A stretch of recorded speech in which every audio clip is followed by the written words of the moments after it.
Halo teman-teman semua, hari ini saya Kenneth, Patrick, dan teman-teman yang lainnya. Halo. Hari ini kita berjalan-jalan ke 3 tempat yang berbeda. Monumen 45, Patung Mayor Ahmadi, dan Monumen Pers. Monumen 45 ini terletak di Stabelan, Kecamatan Banjarsari, Kota Surakarta. Sebelum lanjut ke perjalanan, kita opening dulu ya.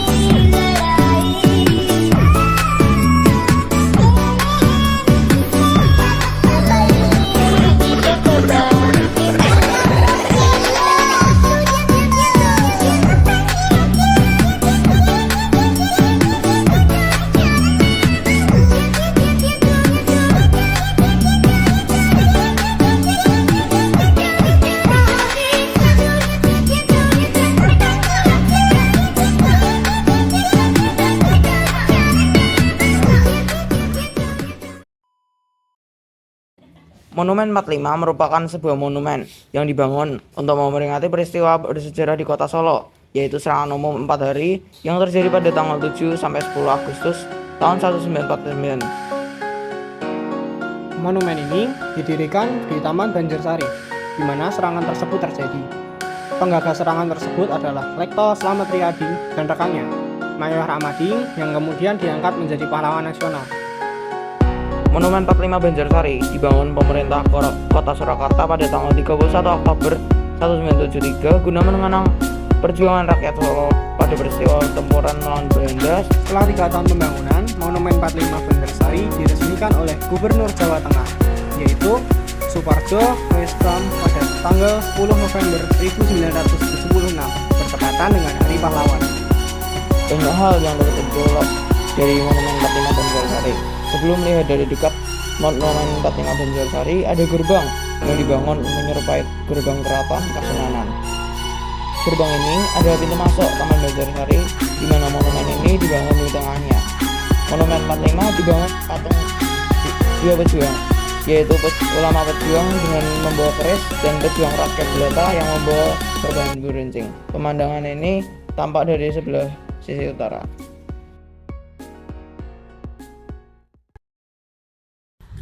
Nah, lanjut nih. Sekarang kita berada di Monumen Mayor Ahmadi. Monumen Mayor Ahmadi merupakan sebuah tugu berupa patung sebagai peringatan peristiwa sejarah serangan umum 4 hari di Kota Solo pada tanggal 7 hingga 10 Agustus 1949. Peristiwa tersebut merupakan bentuk kesolidan tentara Indonesia dan rakyat dalam menghadapi pendudukan Belanda pasca kemerdekaan. Peristiwa ini pula yang membuat nama Slamet Riyadi dan Mayor Ahmadi melejit di kalangan rakyat Indonesia dan pihak militer Belanda. Peran Mayor Ahmadi sebagai pemimpin pertempuran dalam upaya mempertahankan kemerdekaan dan kedaulatan NKRI khususnya di Kota Solo diabadikan dalam bentuk monumen Mayor Ahmadi.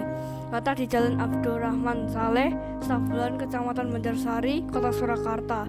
Monumen ini diresmikan oleh mantan Panglima TNI Jenderal Joko Santoso dan Wali Kota Surakarta kala itu Ir Joko Widodo pada 17 Agustus 2010. Sekarang kita akan mengunjungi Monumen Pers nih. Bangunan tempat berdirinya Monumen Pers Nasional dibangun sekitar tahun 1918 atas perintah Mangkunegaran ke-7 Pangeran Surakarta sebagai balai perkumpulan dan ruang pertemuan. Bangunan ini dulunya bernama Society Sanasoeka dan dirancang oleh Mas Aboulkasan Atmodirono. Pada tahun 1933, Sarsito Mangkunkusumo dan sejumlah insinyur lainnya bertemu di gedung ini dan merintis Solo Radio Vereniging, radio publik pertama yang dioperasikan Pribumi Indonesia. 13 tahun kemudian, pada tanggal 9 Februari 1946, Persatuan Wartawan Indonesia atau PWI dibentuk di gedung ini. Saat penduduk Jepang di Hindia Belanda, gedung ini dijadikan klinik perawatan tentara. Kemudian menjadi kantor Palang Merah Indonesia pada masa Revolusi Nasional Indonesia. tanggal 9 Februari 1956 dalam acara perayaan 10 tahun PBI, wartawan-wartawan ternama seperti Rosihan Anwar, BM Diah, dan S. Tahsin menyarankan pendirian yayasan yang menaungi Museum Pers Nasional. Yayasan ini diresmikan pada tanggal 22 Mei 1956 dan sebagai besar koleksi museumnya disumbangkan oleh Suedarjo Krosiworo. Baru 15 tahun kemudian, yayasan ini berencana mendirikan museum fisik. Rencana ini secara resmi diumumkan oleh Menteri Penerangan Budiarjo pada tanggal 9 Februari 1971. Nama Monumen Pers Nasional ditetapkan tahun 1973 dan lahannya disumbangkan ke pemerintah tahun 1977. Museum ini resmi dibuka tanggal 9 Februari 1978 setelah dilengkapi beberapa bangunan. Dalam pidatonya, Presiden Soeharto memperingatkan pers akan bahaya kebebasan. Ia menyatakan, menikmati kebebasan demi kebebasan itu sendiri adalah keistimewaan yang tak mampu kita dapatkan. Pada tahun 2012, museum ini dikepalai oleh Sujatmiko. Museum ini sekarang dijadikan tempat wisata pendidikan dan menerima sumbangan material terkait pers di Indonesia. Menurut David Christian Budianto dari Universitas Kristen Petra, museum ini jarang dikunjungi dan beberapa ruangannya tidak terawat. Ia melihat masyarakat menganggap museum sebagai tempat yang tidak menarik atau membosankan. Demi menarik pengunjung baru, pihak museum mengadakan serangkaian kompetisi pada tahun 2012 dan 2013, termasuk kontes fotografi di laman Facebooknya. Mereka juga mengadakan pameran keliling di sejumlah kota seperti Yogyakarta dan Magelang.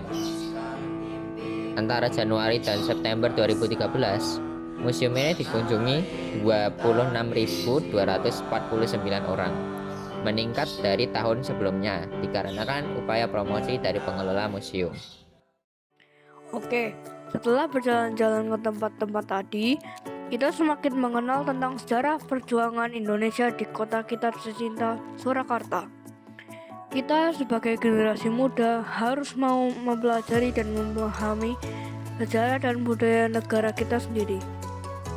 Sekian dari kelompok kami. Terima kasih sudah menyaksikan perjalanan dari kelompok kami. Akhir kata, terima kasih.